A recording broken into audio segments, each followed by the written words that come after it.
Emergency garden update. Before, I don't know if you remember or if I put in the video, but that chicken, Maria, the raccoon survivor, she was molting all of her feathers a couple weeks ago, and now she's got a beautiful coat for the winter. And look at Tahira, she's getting some little white specks on her. Oh, how cute. Yeah, well, cute for you. Huh? Little monsters for me. They have broken into my greenhouse. Well, the wind. I got these little spring hinges, and I thought that might be enough, but it's not enough because somehow the wind pulled this open. Past that, look, that's some resistance.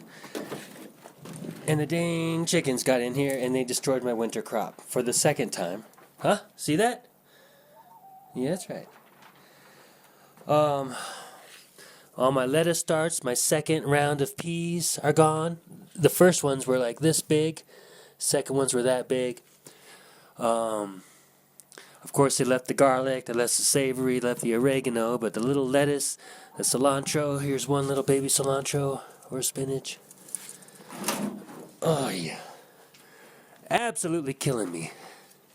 Had some spinach up here looking good. The second leaves bigger than that, because this is my second planting right here. Oh, look at, see? There's no regard. Live and learn. Gotta fix the door. But look at my beets. Absolutely destroyed. Carrots destroyed. I had a bunch of spinach seeds coming up in between the beets. Had a bunch of kale in here. Alave. So, sorry for breathing in the camera. Anyhow, you've got to outsmart the animals. And sometimes it's hard to do that, believe it or not.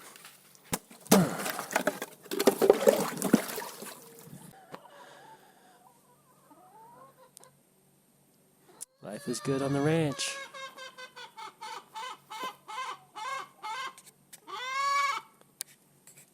Let's see if I can get closer to him. Hey, bud. What's this?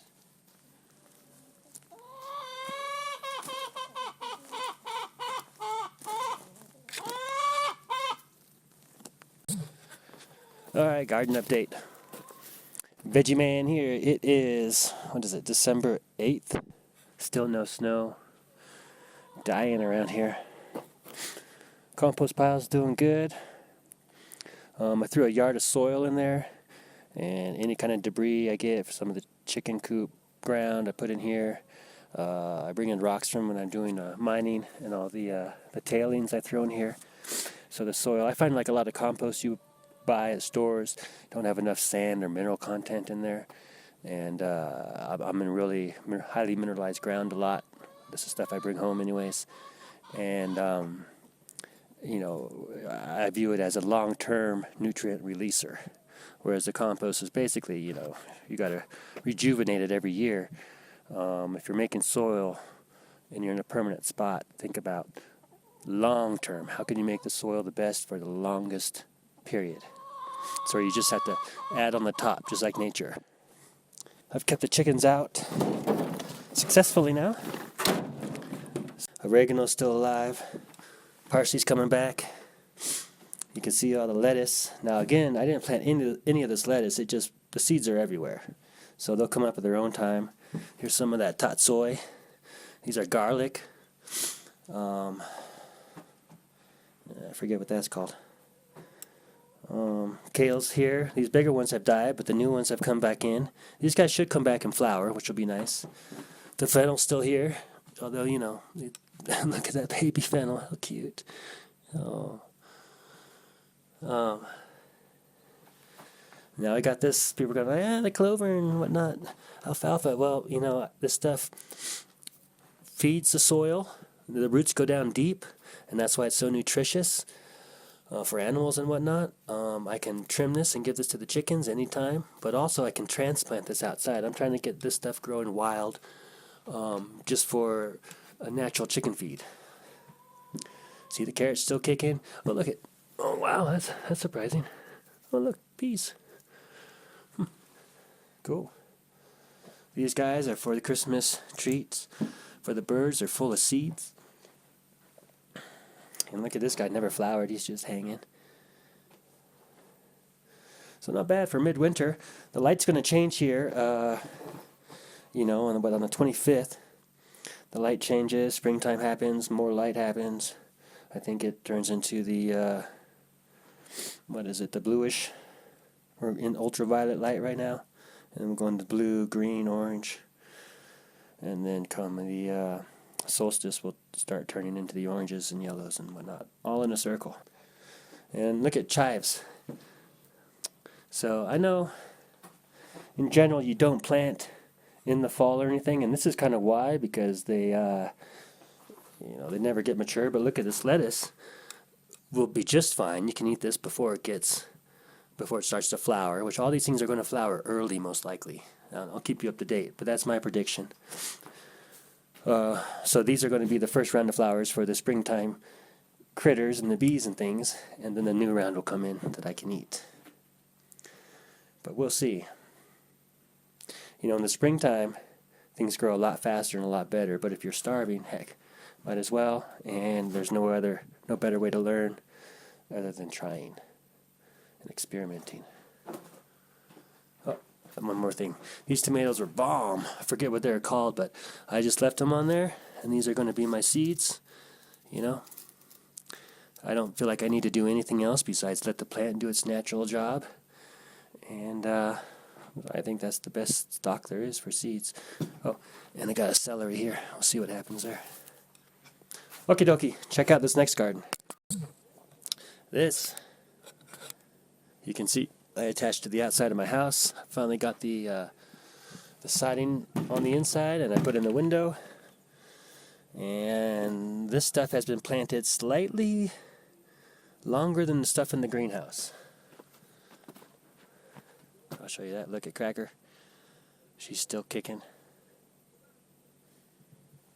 Alright, let me take you inside.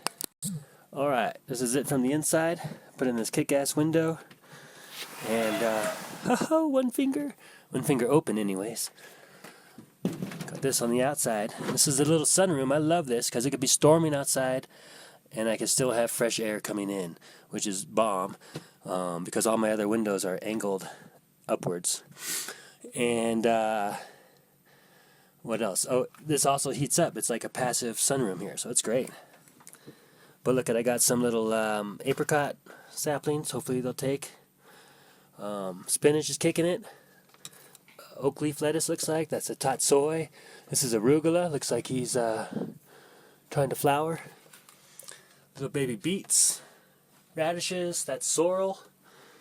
So check that out, guys. If you're down here, now I'm at 8,300 feet, I think. Somewhere in there. Maybe a little higher. And, it's about 15 degrees in the morning right now. Not too bad. Not too bad. But, it is possible to grow food off season and then in the winter down here. Even if you're in lower altitude elevations, very, very easy. You just have to try, guys. Try outside the book. The books only work for that specific environment. And look at this. This is that baby, I think it's calecitas, wild spinach. And if you let this grow to seed, the seeds are actually almost just as nutritious and abundant as amaranth. So, but let's eat this one. Sorry. Thanks, little buddy. Okay, that's the living stuff. Check this other stuff out. Okay, if you remember, there was a greenhouse here where these little chicken feeders are now. I took it down, filled it back in. Chickens love it. As soon as they even this out more, it's going to be a reservoir for when it rains, make a nice little swamp. So I took it down and I moved the little greenhouse down here. That was kind of in the way of the energy flow, and it blocked my view for 2, and 3, this is more sheltered from the extreme weather. So, haven't got it quite done yet. Still got to do a little more rock work. And, holy shit, look at this. What the fuck is that? Where the hell did that come from? What the? There's no kids around here that I know of. Huh. Anyhow, yeah, I'm not going to have the top on this. This is just going to be a windscreen. I want the natural water, at least for the first year, and hopefully a bunch of squash and beans and things in here. This is one greenhouse. Let me show you the other.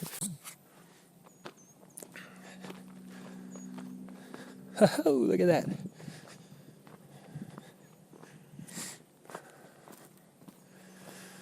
So, not quite done. I need to go get more panels. Oh, they're a bit expensive though. But the long-termers, you know, all that soft plastic is nice, but you got to repair it after a major hail or whatever. That stuff works a lot better. Again, I think I'm going to try it out with no roof. I might end up making a little shelter like this out of some electrical conduit, sun resistant, and putting a cheap fabric over that or something if I need to. But I really want to get the rain and the snow in here. I really think that it's hard to beat just by watering by hand. Now on this side, I am planning, I think anyways, on bringing these panels out and covering this. So this will be an internal hothouse where I want to grow like a lot of tomatoes and chilies and things. I probably have a door right in here, and then going to make some garden beds in here, and this baby's going to be hot. It's going to be good. Got a gutter up there. Going to bring in a water bucket, and this is I think this is about, I think it's 21 feet by 22 feet, I do believe. I only had 4 ribs, or else it would have been bigger.